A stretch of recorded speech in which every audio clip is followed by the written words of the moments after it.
Hey yo, j'espère que vous allez bien. Moi je vais super bien. Je suis ravie de vous accueillir dans cette nouvelle vidéo qui parlera du BTS Commerciaux International. Prends une feuille et un stylo et installe-toi. Go le départ. Donc tout d'abord je te parlerai du BTS Commerciaux International. Ensuite débouché. Ensuite matière principale et pour finir mes conseils qui pourront te servir afin de réussir ton année. Oui, ton année. Voilà, commençons.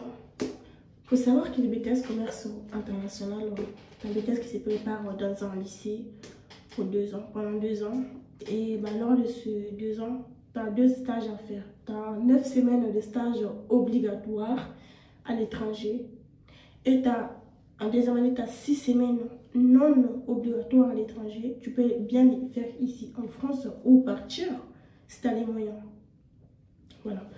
Ensuite, là, je vais te parler des débouchés. Il faut savoir qu'après ton BTS, tu peux continuer en faisant licence logistique, licence marketing et peu importe.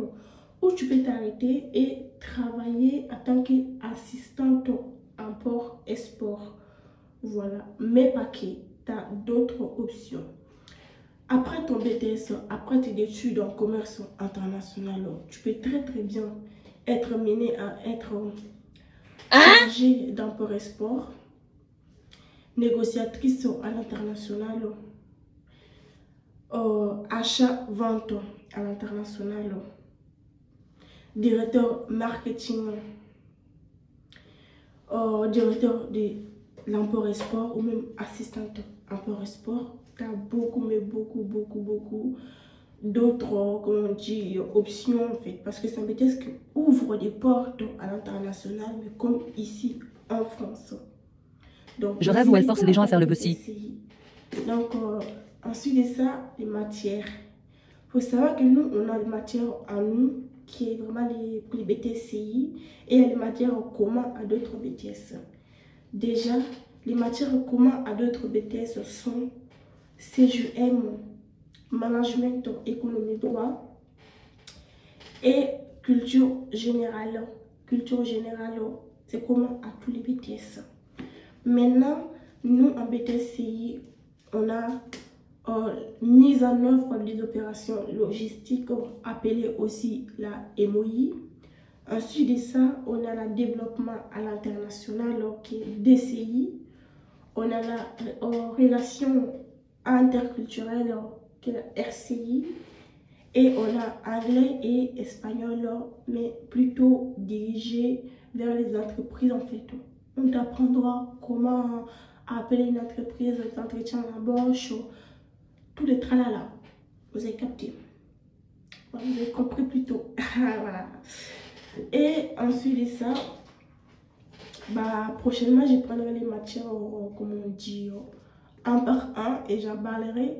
Par exemple, en mise en œuvre des opérations logistiques, c'est vraiment de la logistique internationale. De toute façon, tu apprendras comment à calculer les incoterms, les envois maritimes, aériens, comment faire des comparaisons des prix, comment chercher les clients.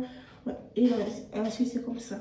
Et par exemple, en DCI, tu apprendras, comme on dit, à chercher les prospects, comment les implanter à l'international, qui appeler quand on a besoin et quand on ne connaît rien pour aller s'installer à l'international.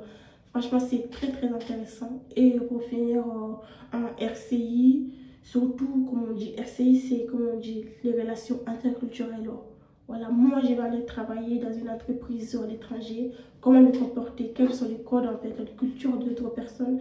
Parce que les cultures ici en France, culture d'entreprise surtout, et ceux d'Angleterre, c'est pas pareil. Voilà, il faut, comme on dit, apprendre à, comme on dit, la culture du pays en question et surtout pouvoir gérer les stress aussi parce que c'est pas facile de travailler avec des gens à l'international. Et voilà. Et la question qui me pose souvent, est-ce qu'on doit être très fort en anglais ou en espagnol? Déjà, vous savez que c'est le BTS Commerce International. Ça veut dire que toutes les langues sont valorisées. C'est-à-dire, si tu parles anglais, espagnol, italien, portugais, wolof, bambara, peu importe. tout est valorisé en fait. Mais après, c'est vrai que c'est important de parler anglais. Voilà, il faut minimum comprendre. Sinon, ce sera très très difficile pour toi de t'en sortir en BTCI. Et aussi, imaginons que tu comprends que l'anglais ou même que l'espagnol, ça va. Au niveau scolaire, ça peut passer. Mais plus tard, si tu as d'autres langues que tu parles, tu peux très bien mettre en avantage en fait. Et ça peut être quel bénéfice pour toi plus tard.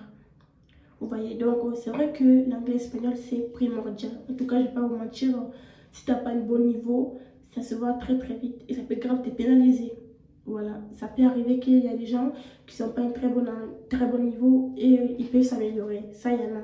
Quand on a la volonté, on peut. Donc, je ne vais pas trop tarder sur ça.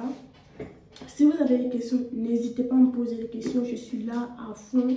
Je vous répondrai toutes vos questions concernant le BTCI. Et donc, voilà, en tout cas, je suis très très ravie d'être ici avec vous. Surtout vous expliquer les BTS commerciaux internationaux parce qu'il y en a plein qui veulent le faire. Ils ne savent pas en fait. Donc, si je peux vous aider, je suis là pour vous aider. Ensuite de ça, par rapport au stage, il faut savoir que tu as des stages à faire à l'étranger, comme j'avais dit précédemment. Donc, stage, tu pars où tu veux en fait. Tu pars où tu veux, n'importe quel pays où tu veux. Voilà, du moment où tu as des budgets, tu veux partir. Il faut savoir que moi, je devrais partir au Maroc. Malheureusement, je ne suis pas partie. Mais ça sera sujet dans notre vidéo plus tard. Voilà.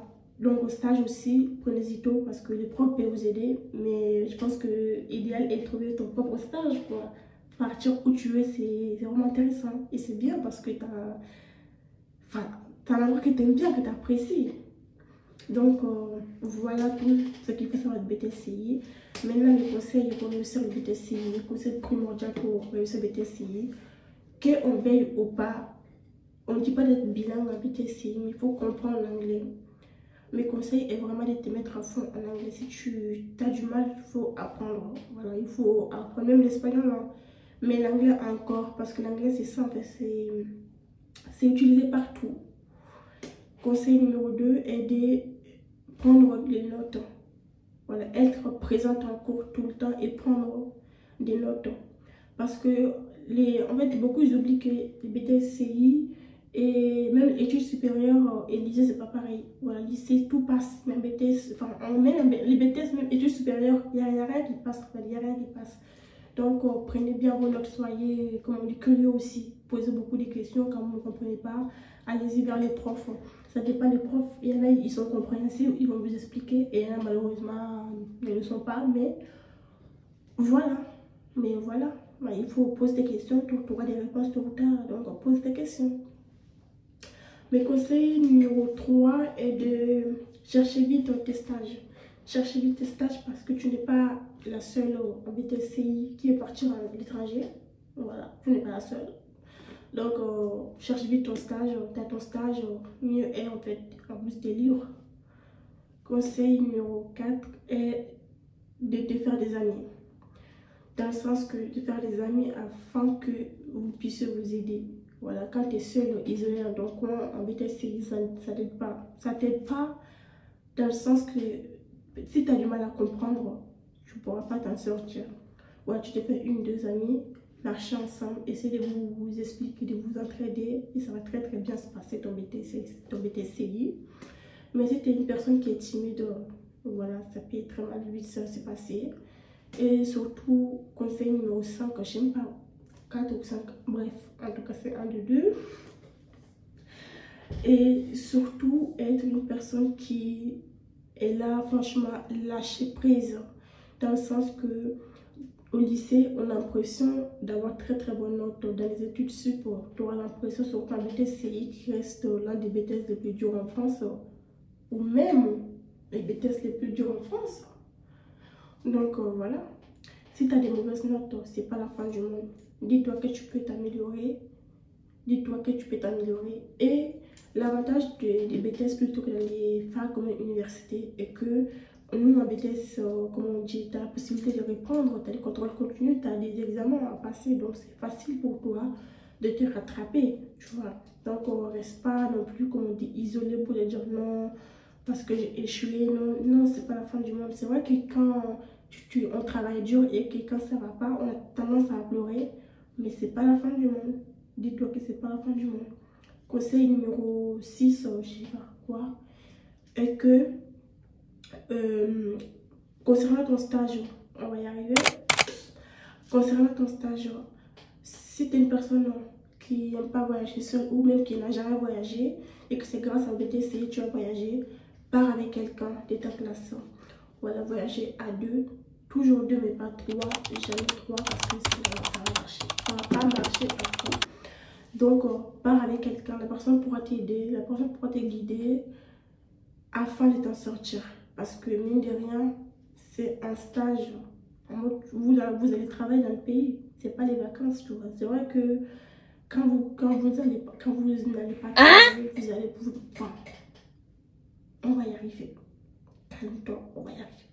C'est vrai que quand vous n'allez pas travailler, ok, c'est pas grave. Écoutez, prenez ce que vous voulez. En tout cas, quand il n'y a pas de travail, vous pouvez aller vous divertir. Donc, voilà. En fait, c'est avec ça, je vais conclure cette vidéo pour vous dire que BTCI, ça reste très très intéressant. Et surtout, c'est pas que pour les gens qui, comme on dit, qui sont BTCI, qui peuvent faire ça. Et si ton rêve est de devenir entrepreneuse, ok, tu as des ambitions personnelles, c'est un BTS qui peut grave t'aider. Parce que BTS t'apprend comment acheter, comment vendre, comment négocier les prix, la douane, l'import-export, l'international. C'est e-commerce, c'est un BTS qui est très intéressant, tu vois. Donc ça t'apprend énormément, même pas pour devenir l'employé demain, mais pour devenir entrepreneur en fait. Et mon conseil est aussi, jamais quitter le BTS, enfin après ton BTS, sois pas entrepreneur en fait. Voilà, parce que certes tu auras beaucoup appris, mais va travailler pour avoir des expériences afin de te lancer plus tard. Ah, j'en ai marre. J'espère que vous avez aimé ma vidéo. J'espère que vous avez compris tout ce que j'ai dit jusqu'à la fin. J'espère que ça vous a servi, que vous allez choisir les BTCI. J'espère bien.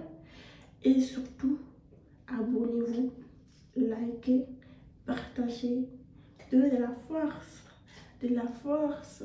Et choisissez les BTC parce que c'est meilleur BTS.